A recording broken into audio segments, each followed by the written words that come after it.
আজানের সময় মহিলারা যে মাথায় কাপড় দেয় এটা কতটুকু সঠিক?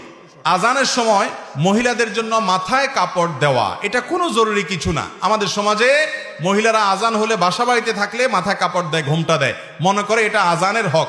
আজান দিলে জবাব দিতে হয়, জবাব দেওয়ার খবর নাই, মাথায় কাপড় দেয়। আরে বোন, জবাব দেন আপনি। জবাব কিভাবে? মুয়াজ্জিন আল্লাহু আকবার বলেছে, আপনি আল্লাহু আকবার বলেন। মুয়াজ্জিন আশহাদুল্লাহ ইল্লাল্লাহ বলছে, আপনি আশহাদুল্লাহ বলেন। কুলু বিসলামা ইয়াকুলুল মুয়াজ্জিন, মুয়াজ্জিন যা বলছে আপনি হুবহু তা বলেন। শুধু হাইয়া আলাস সালাহ হাইয়া আল ফালাহ যখন মুয়াজ্জিন বলে তখন লা হাওলা ওয়ালা কুওয়াতা ইল্লা বিল্লাহ বলেন।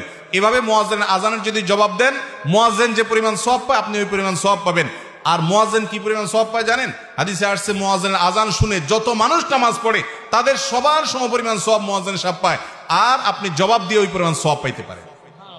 তাহলে আমাদের মা বোনরা আজান শুনলে মাথায় ঘোমটা দেওয়া না, আজান শুনলে কি করতে হবে? আজানের জবাব দিতে হবে। হ্যাঁ, আপনি যদি বাহিরে বেপর্দা থাকেন তাহলে আজান শুনলেও ঘোমটা দিবেন, আজান না শুনলেও ঘোমটা দিবেন। আর বাসা বাড়িতে গৃহস্থলী কাজে আছেন, এখানে আপনার শ্বশুর আছে, আপনার স্বামী আছে, অন্য কেউ গায়রে মাহরাম নাই, আপনার ঘোমটা দেওয়ার দরকার নেই। আজান শুনে এটা কোনো আবশ্যক বিষয় নয়।